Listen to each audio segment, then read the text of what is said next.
Salam baik buat sahabat channel cerita lucu. Semoga menghibur. Yuk kita mulai ceritanya. Di sebuah desa yang jauh dari keramaian kota, tepatnya di Kediri, hiduplah seorang santri bernama Ahmad. Ahmad ini bukan santri biasa. Ia memiliki tekad yang luar biasa. Jika santri lain puasanya cuma sebulan, Ahmad bertekad untuk tahan puasa selama 40 hari. Ya, kamu tidak salah baca, 40 hari. Tapi, tentu saja, dengan cara yang sangat tidak biasa. Semua bermula ketika Ahmad mendengar cerita dari teman-temannya tentang orang-orang yang bisa berpuasa lebih lama dari yang biasa. Ada loh yang puasa 40 hari tanpa makan dan minum, hanya dengan iman yang kuat, kata salah satu teman Ahmad, santri Budi. Mendengar itu, Ahmad langsung terkesima. Luar biasa. Itu pasti keren banget. Aku harus coba, pikir Ahmad.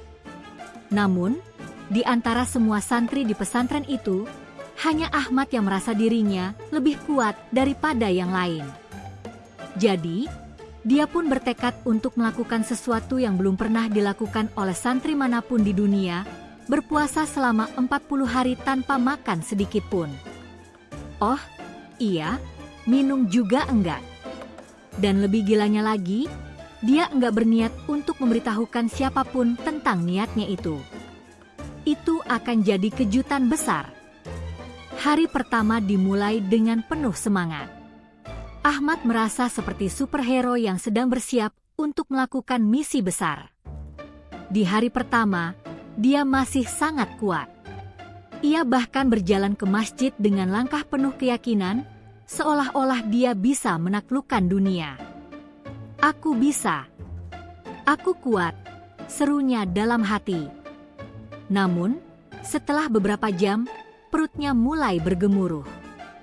Aduh, lapar banget nih, keluhnya sambil memegangi perut. Tapi dia tetap semangat, walau mulai merasa goyah. Hari kedua, Ahmad mulai merasa tanda-tanda keanehan. Pagi-pagi, dia sudah merasa lemas, seperti baterai yang hampir habis.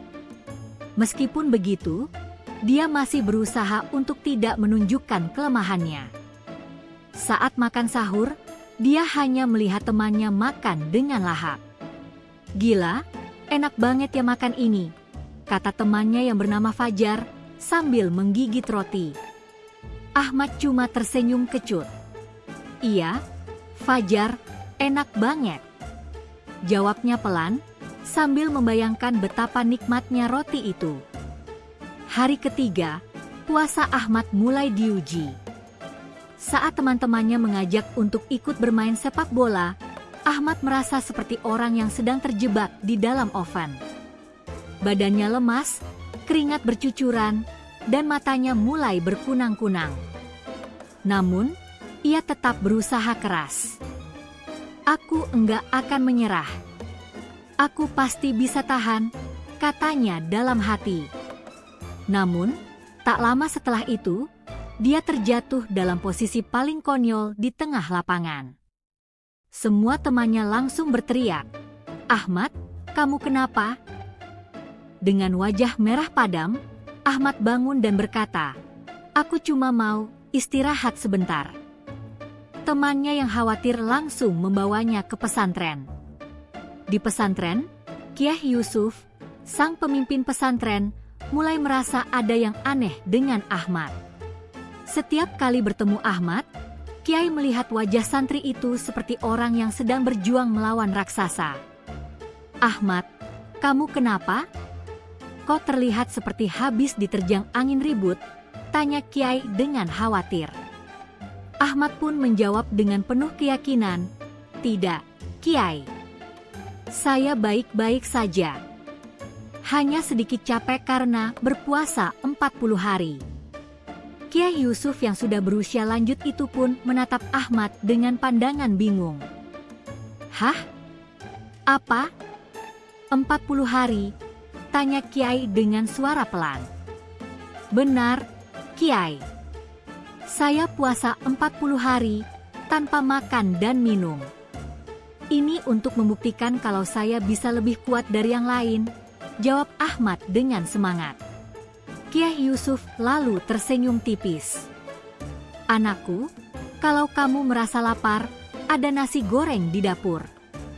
Dan kalau kamu merasa haus, saya ada teh manis di meja, kata Kiai sambil memberikan saran penuh kasih. Namun, Ahmad menolak. Tidak, Kiai. Saya harus tahan, katanya dengan penuh tekad. Kyai Yusuf pun mengangguk, meskipun dalam hatinya dia berpikir, aduh, anak ini bisa gila kalau terus-terusan begitu. Hari demi hari berlalu, dan Ahmad semakin terlihat seperti zombie kelaparan. Ia berjalan seperti orang yang sedang terombang-ambing di tengah badai. Teman-temannya mulai khawatir dan sering menawarkan makanan, namun Ahmad dengan tegas menolaknya. Tidak, saya tidak boleh makan. Saya harus tahan, ujarnya. Bahkan, ketika di tengah malam, temannya Budi menggodanya dengan roti manis yang harum semerbak, Ahmad hanya bisa memegangi perutnya yang semakin meringis. Hari ke-10, Ahmad mulai merasakan dampak yang lebih besar.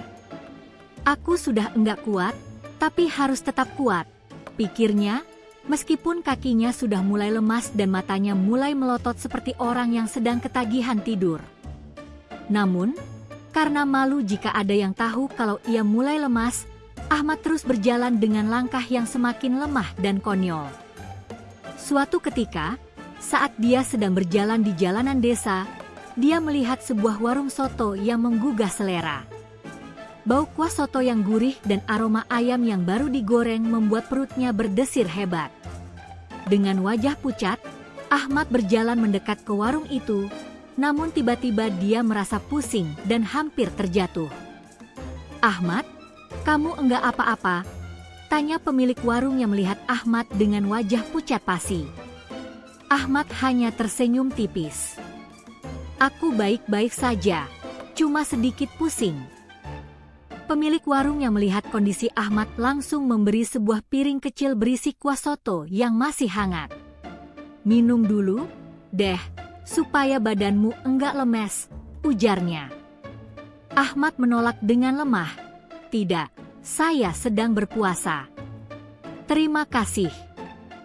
Namun, tanpa sadar, tangannya bergerak sendiri dan mengambil sedikit kuah soto yang tersisa di piring.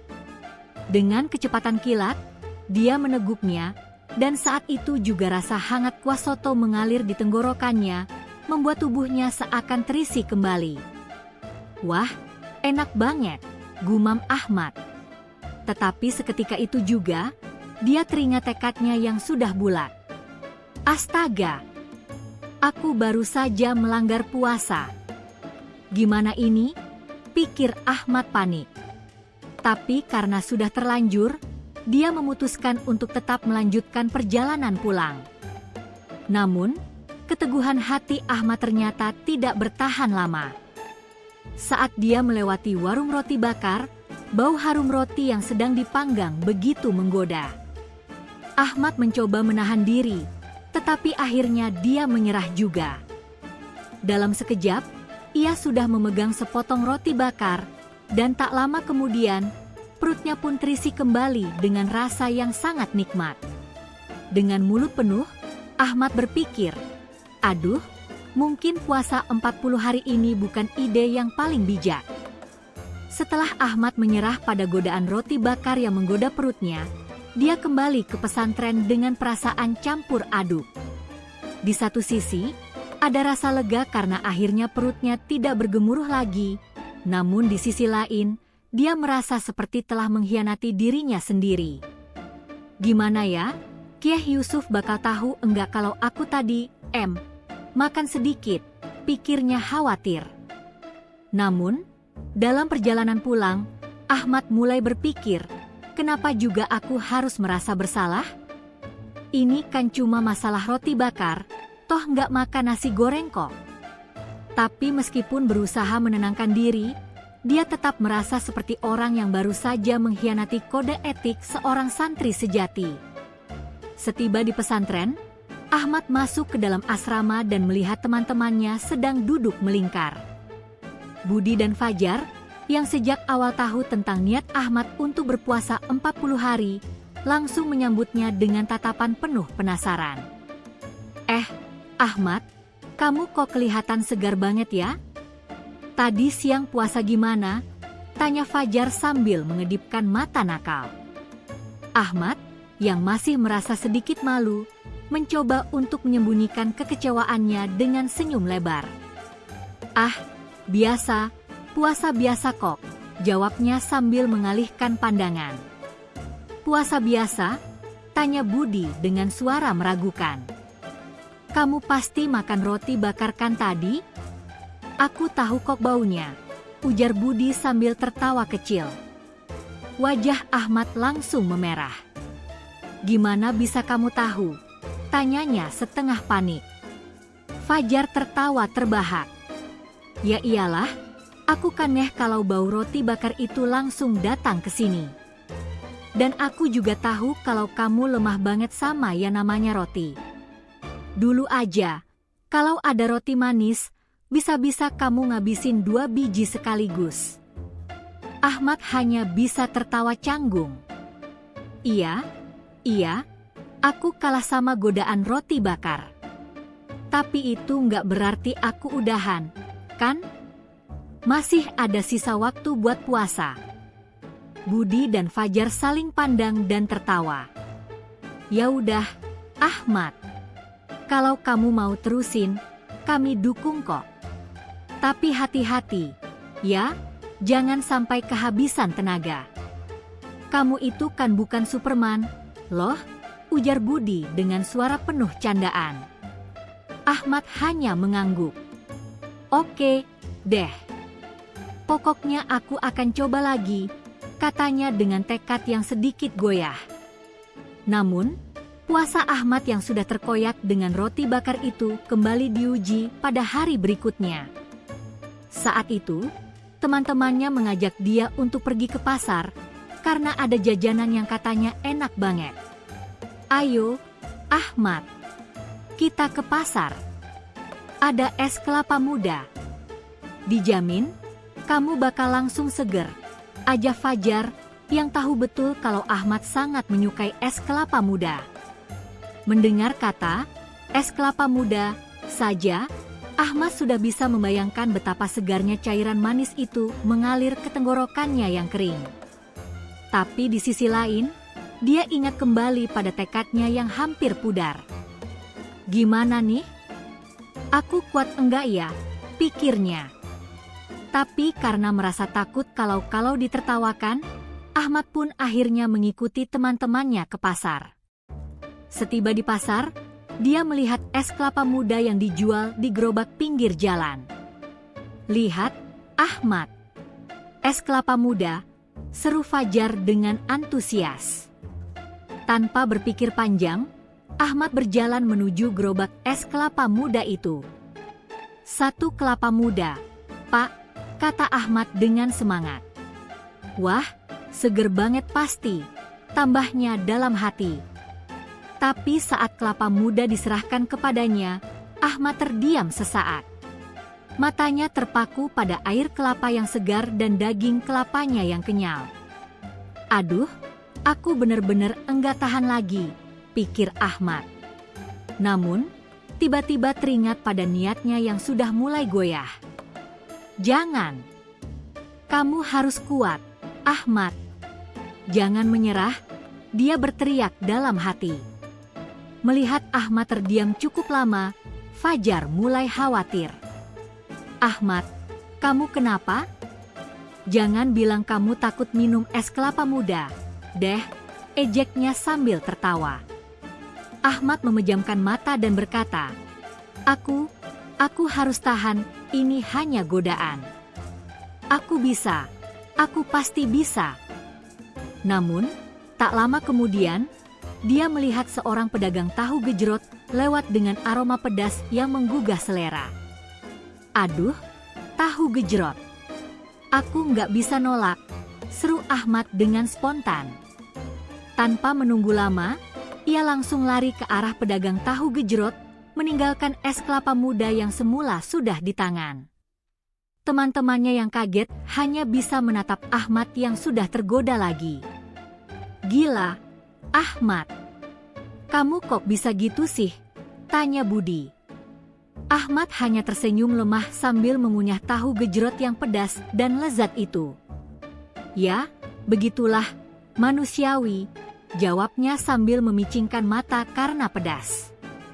Akhirnya, setelah berkeliling pasar dan terus saja tergoda oleh berbagai makanan, Ahmad merasa semakin bingung. "Apa sih yang aku cari? Ini bukan tentang makanan, kan?" dia bertanya dalam hati. Dia sudah kehilangan arah. Semakin hari, puasa 40 hari yang ia rencanakan semakin terasa seperti beban yang tidak mungkin tercapai. Namun, entah kenapa, pada suatu sore yang panas, saat dia duduk di masjid sambil merenung, Ahmad tiba-tiba teringat pesan Kyai Yusuf. Puasa itu bukan tentang menahan lapar dan haus, tapi tentang menahan nafsu, menahan godaan, dan belajar ikhlas, kata Kyai Yusuf dengan bijak beberapa hari sebelumnya. Ahmad mulai berpikir, mungkin selama ini dia terlalu keras pada dirinya sendiri.